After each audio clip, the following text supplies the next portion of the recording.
ہمارے ملک کو آزاد ہوئے آج 79 سال مکمل ہو چکے ہیں۔ ہر سال کی طرح بازاروں کو سجایا جائے گا، روشنیوں سے، جھنڈیوں سے اور قومی ترانے بجائے جائیں گے۔ بڑی بڑی تقاریب منعقد ہوں گی اور بڑے بڑے بیانات دیے جائیں گے۔ لیکن افسوس کہ ہمارا ملک 1947 کے موڑ پر ہی کھڑا ہے، جہاں سیاستدانوں اور اشرافیہ نے تو بے تحاشا ترقی کی، لیکن ملک اور عوام ہمیشہ غریب ہی رہے۔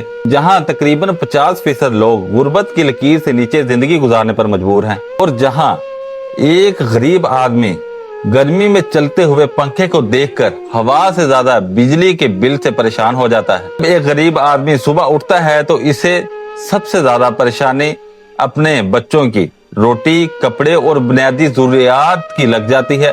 اگر کسی غریب کے گھر کوئی بیماری آ جائے تو اس کی تمام جمع پونجی اس علاج معالج میں خرچ ہو جاتی ہے، اور اگر سرکاری ہاسپٹل سے میڈیسن لینے کے لیے جائیں تو گھنٹوں لائنوں میں ذلیل ہونا پڑتا ہے۔ عوام کے مسائل حل کرنے والے افیسروں کو لگژری لائف سٹائل دیا ہوا ہے، مگر عوام کے مسائل وقت پر کبھی حل نہیں ہوئے، اور ہر سال جی ڈی پی کاغذوں میں بڑھتی ہے مگر ملک مزید غریب اور مقروض ہوتا چلا جاتا ہے، اور آج ہم تاریخ کے بلند ترین قرضوں میں ڈوبے ہوئے ہیں، اور جہاں غریب مزید غریب ہوتا جا رہا ہے اور امیر مزید امیر۔